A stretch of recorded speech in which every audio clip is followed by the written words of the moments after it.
I'm the attorney representing Chase Bank at the entryway to the north end.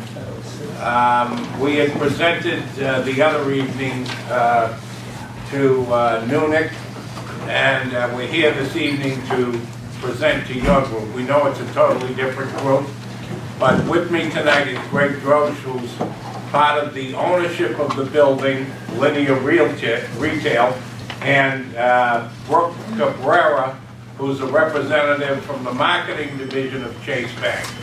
So without any further, we want to try to get through this. I'm going to have Greg tell you a bit about the concept we're trying to devise there, and then Brooke can answer any questions about community involvement and things like that. Sure. So we're proposing a Chase Bank at 50 Salem Street, which is the former Pete's, the former Vicky Glover's. There will be a bank branch plus an ATM. There was a previous Bank of America ATM before Pete's went in there. There's no changes to the exterior of the building, just signage, which will go through the PDA to approve signage, their requirements. But everything else will remain as is, no increase in height, no increase in footprint of the building, just all interior work here. Yeah, so everyone, hi, I'm Brooke Cabrera, I'm with Chase. As Peter said, I'm the market director of real estate, so Chase is committed to opening 60 branches and about 100 ATMs throughout all of New England in the next 5 years.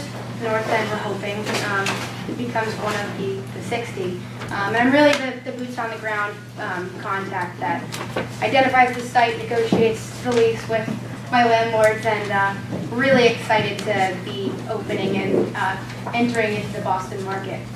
We actually just opened our branch in downtown Crossing on Tuesday morning, so I urge you to go check it out. A lot of the finishes on the inside and outside of the branch are indicative throughout both downtown Crossing and Dedham. We opened a branch there in the middle of December. So, as Peter mentioned, we're planning on proposing bank use on the ground floor and the second floor.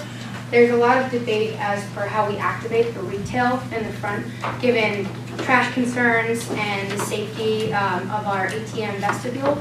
And I really think at the end of the day, we're pursuing and listening to different, exploring different opportunities, but we really care about entering into the community and ensuring a very smooth transition that everyone embraces and is happy with. So to expand on what Brooke said, obviously Pete's had some outdoor seating, Goody Glover's had some outdoor seating prior to that, and it's really important for us to activate this the corner where the seating was. So we're exploring different ways to do that. One would be potentially outdoor seating, just come sit, have a sandwich, if you pick it up at somewhere else. But with that, there are concerns with trash and how we would handle that, and people just milling all day. So as we kind of explore those things and come up with solid answers for the community on how we deal with those items, that will be us for. From a zoning point of view, if I may, there is a 36A that's in effect at that location because of what Pete's had. They had the patio outside. We're going to try to retain that with the bank. You'd be able to pick up coffee, is one of the concepts we're thinking. We just have coffee and you could bring it outside and sit there and maybe go on the internet. There'd be Wi-Fi and whatever. But we're trying to think of ways to make sure that the homeless don't encamp there. And we want to make sure that there's a limit to how long you can sit there. We're trying to come up with that as we go through this process. We're also concerned about any homelessness campers in the ATM vestibule. And we have ways of dealing with that, of closing the ATMs down after 8 o'clock at night, making sure that there's no access. But we'd have to see how that went along as we got into the operation of that bank location. So those are some of the things that we're contemplating. Again, we have not filed anything at ISD as we speak.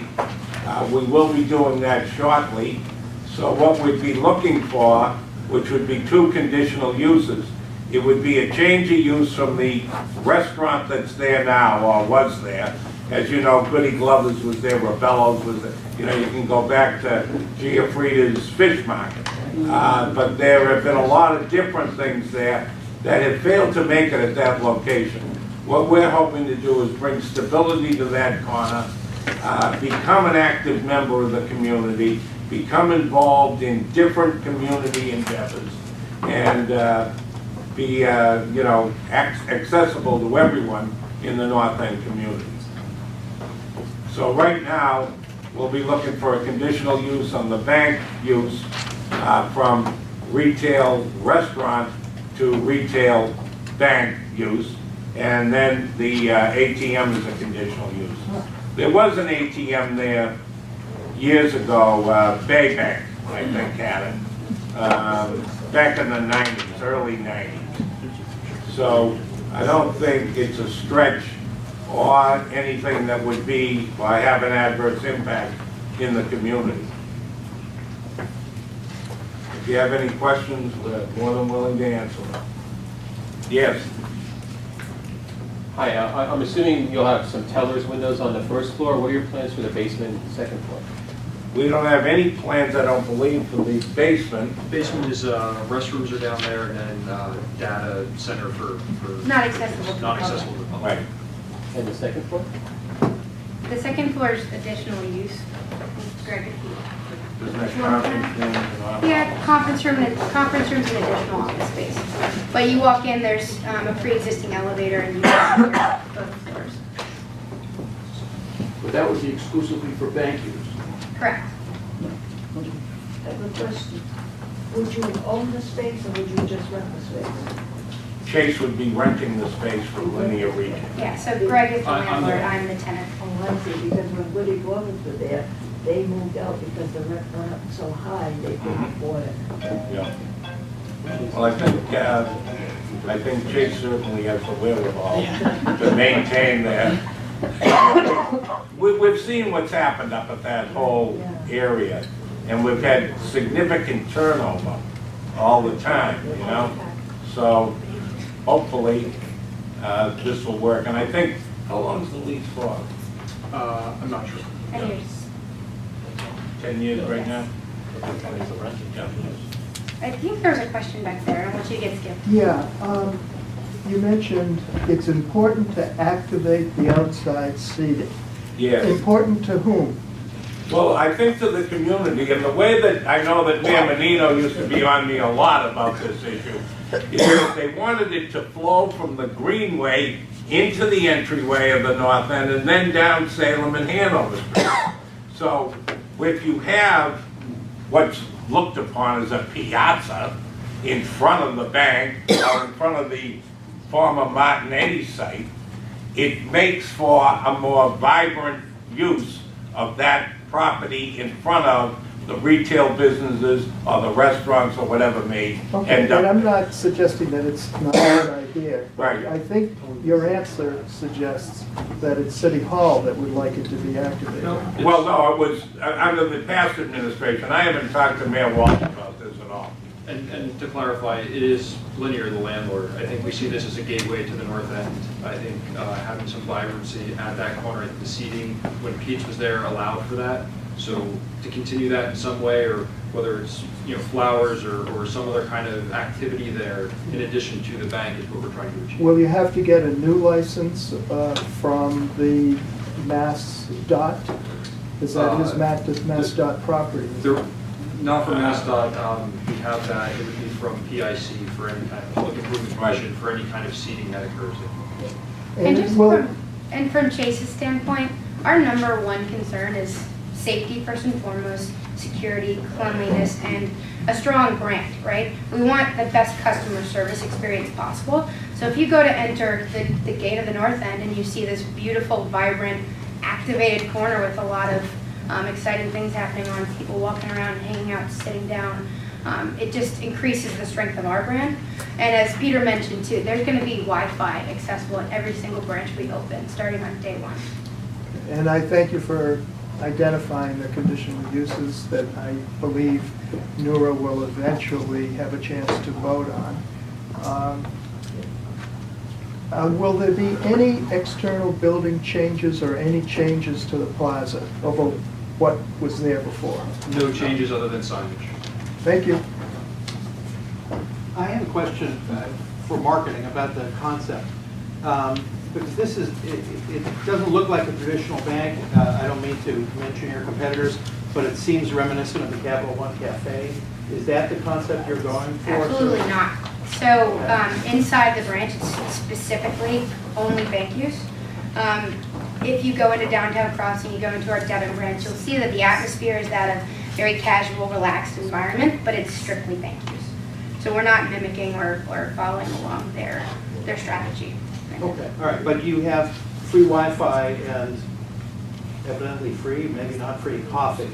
So, I mean, it just, there seem to be similarities, and I'm not knocking their concept. Their concept actually is quite effective, particularly for younger people who like to bank that way.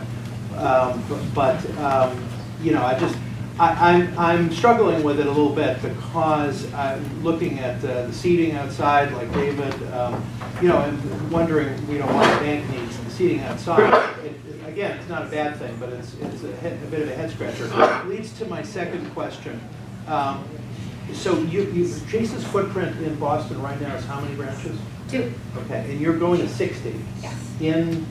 No, throughout all of New England. Throughout all of New England, so. Rhode Island, Massachusetts, New Okay. Hampshire. So it's a big push. Yes. Citibank made a big push to try to open branches in Charlestown, and they're all closed now. And it's sort of tough. There's a lot of bank robbers over there.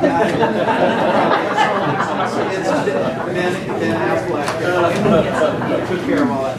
But the question is, you know, with the push to open all these branches, you know, are you guys making a long-term commitment, or is there a risk that you guys may say, gee, we may have overexpanded and we may decommit to something? Absolutely not. So Jamie Dimon, our CEO of the entire company, JPMorgan Chase, announced our expansion plans last February. We currently have about a 5,300 retail branch portfolio across the country. We plan to expand 400 and consolidate 300 to kind of maintain that portfolio equilibrium. We're in 23 states, but we plan to be in 42 in the next 5 to 10 years. So by way of our commitment, you can search all of the articles that have come out. We've put in a ton of capital, and we don't plan on going anywhere. Okay, thank you. If I may to answer one other thing about the patio or the outside area. This whole concept has become a little more convoluted than we thought. For example, we talked to Vito's Cafe, which is in a butter. We thought about allowing them to utilize that cafe portion at no cost to them, bring their things out. However, the CV license and the alcohol license only go to the address on Salem Street. So it's not transferable. So we didn't want to get into that. It makes it too cumbersome. So we're thinking, you know, if the community doesn't want the outside seating, certainly we can talk about that. And we don't, you know, I don't think that we would have any, you know, objection to that. That's something we thought would lighten up that area and have the flow from the Greenway come into that area. I think outside seating is a risky idea, because if you don't have outside seating, you're gonna have a car parked there or a truck. Right. I mean, I only grew up down here, I know what that con is like. Sure. Sure. But That, one- I one- think, is a great idea. One of the reasons I asked the question was because it sort of, I asked the question with Capital One expecting that there would be some embracing. You sort of held a cross up and said, no, not that. And I think this space sort of cries for something like that. And if you're, you know, betwixt and between the positioning of a regular bank with tellers and the Capital One Cafe, you will clearly miss both targets, and you'll be priming yourself for failure. So I would respectfully suggest to marketing that you reconsider maybe going a bit more, you know, space activation, Capital One Cafe concept, because this is a space that would really thrive, I think, in that use. Appreciate it. Can we get a question? We have a question over here. So I too like the idea of the outside seating. I'm curious, And I think the issue that, speak a bit louder? oh, I'm sorry. I like the idea of the outside seating. I live right on Salem Street and I walk by Pete's every day. There wasn't homeless people sleeping there, drug addicts, whatever you want to call them, which I think is terrible how you all lump these people in one area. I think it's a great idea. If you do go with his idea and put coffee in your bank, that's when the people in the North End are gonna buck you. I'm all for it, believe me. I'm just giving you my opinion on, I think it's great. I think put some seats out there, like he said. If not, you're gonna have trucks parked there, and you're gonna have, cars, just double parked. It gives us an extra place. If I want to walk up the street and grab a coffee somewhere else and sit there and go on bananas and sit there on a nice day versus sitting in the greenway, like I don't see any difference. I think it's, long as you maintain it. As far as the homeless, again, sleeping in the ATMs, we have ATMs all over the North End. I don't know if they close. I mean, I've been in some late at night. They're not closed. I don't see them sleeping in there. I think if you just keep up on it and, move the people along or however you have to do it, I think it should be fine. I think that, that's my opinion. I think it's a great idea. I think the bank is a great idea. We need something there. We need something there. It's such an eyesore and it's just terrible. The rest of it, with the whole Starbucks thing, I mean, I was kind of for Starbucks because I figured finally we're going to clean up the area, get it moving. A lot of people didn't want it, and to my knowledge, a lot of people didn't get offered to go there, so that's why they didn't want it. So, good luck. A lot of us are for it, and whatever I can do to help, I'd be more than happy. Hi. So we spoke about this on Monday evening, and it sounds like you've given some consideration to the trash concern. But you heard everybody tonight, and that corner has been a particularly difficult area with surface storage and trash. So I know you're thinking about it, but I think when we come back, I think we probably like to hear a plan for that social trash, and also for any outdoor living area. Maintenance, health and safety issues. Although I think the activation of that area is really something that would differentiate the spend because And I think that's why, what I said is, we need to figure that out before. Thank you very much. Thank you.